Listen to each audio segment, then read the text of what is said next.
600 years ago, if you stood where I'm standing now, you'd be in the kingdom of people who looked like they shouldn't have existed.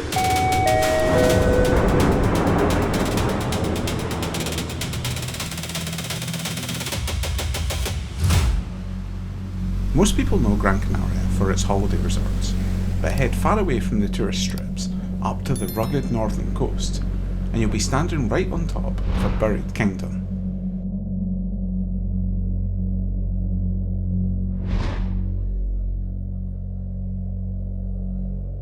While this might just look like an ordinary European town, the native people that lived here were said to be absolute giants, pushing almost 7 feet tall. You might hear the word Guanche thrown around a lot for all the native islanders in the Canaries, but technically, that was just the people of Tenerife. The absolute units from this island were the Canary, and Galdar was their capital. And in the mountain behind here, they figured the gods lived way up top, and the kings lived in the caves below. The early Spanish explorers were terrified of them. We're talking guys pushing 7 feet tall, absolutely shredded, and they could hurl stones with the precision of a sniper. Today I'm finding out more about this cute European town, to find its prehistoric past that the Spanish tried and totally failed to silence.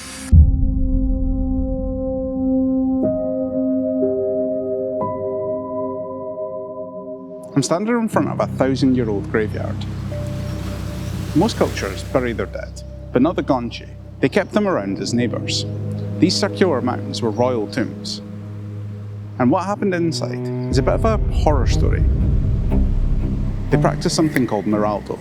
Forget fancy Egyptian chemicals. They used what they had: goat lard, salt, and herbs. They'd cut the body open, remove the organs, then literally leave the corpse out in the salt spray to cure. A bit like jerky. When the Spanish found thousands of mummies stacked inside these volcanic mounds, they didn't see culture. They saw them as demons. They burned them, ground them into powder for medicine, or just threw them into the sea.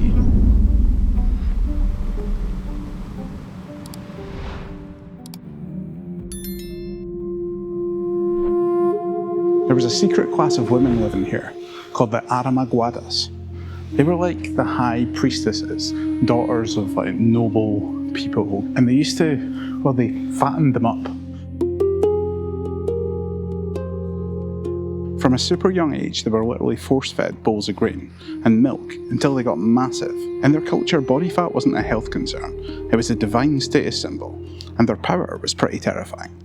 They were the only ones allowed to perform certain rituals.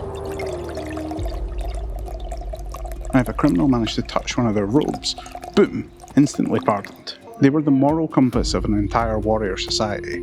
But when the conquest happened, these women became targets. Their sacred caves became hiding spots, going from a living goddess to a conquered subject. So inside this massive tent is the mystery keeping archaeologists awake at night. In this cave, thousands of perfectly painted red and black squares. Looks a bit like an indie album cover, but it's actually a 1,000-year-old computer. It tracks the solstices, and at the time of the Guanches, if you knew the stars, you knew when to plan, and if you knew when to plan, you were a god. Taking this capital was a nightmare for the Spanish. The invasion of Gran Canaria dragged on for 5 brutal years. Looking at these excavated foundations, you can see exactly why. The Canary weren't living in temporary camps, they were defending heavy, permanent stone complexes. Tell you what, this would sell for $500,000 in London. Galdar was their royal seat of power, and it became the final stronghold to hold out. The Spanish couldn't just sweep in and take over, they had to spend half a decade fighting for every single inch of this island.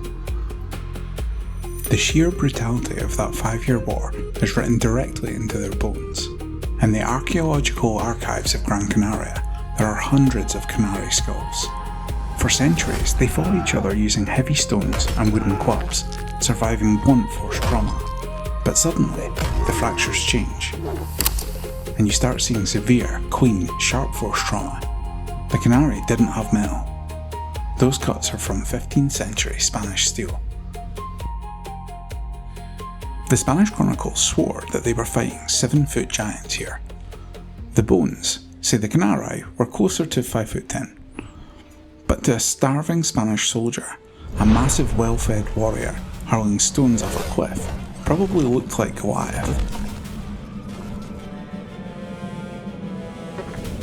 The Spanish thought that their plate armour and cavalry would eventually break the Canary. So the end of Galdar didn't happen in a boardroom. It went down in the blood and dust of these ravines right here. The Battle of Ajódar. The Canary used the island's geography against the invaders. They triggered an avalanche in the narrow ravines, raining massive volcanic boulders down the cliffs and completely crushing the Spanish forces in the bottleneck. But then came the betrayal. The king of Galdar gets captured and taken to Spain. He was baptised and sent back to tell his people to surrender. To his warriors, he was viewed as a total traitor. But maybe he was actually just a pragmatist.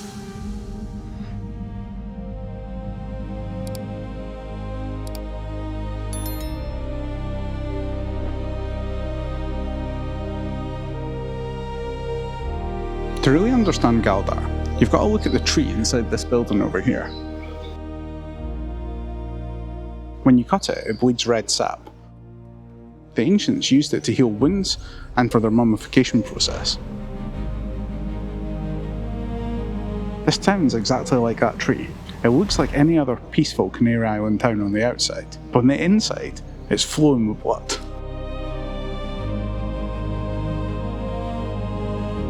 In Galdar, the old world and the new world didn't just meet, they violently collided and fused together. You don't come here for a tan, you come here to stand in the shadow of a volcano and realise civilizations don't just disappear. They hide in the architecture, the dirt, and the blood of the people walking past us right now.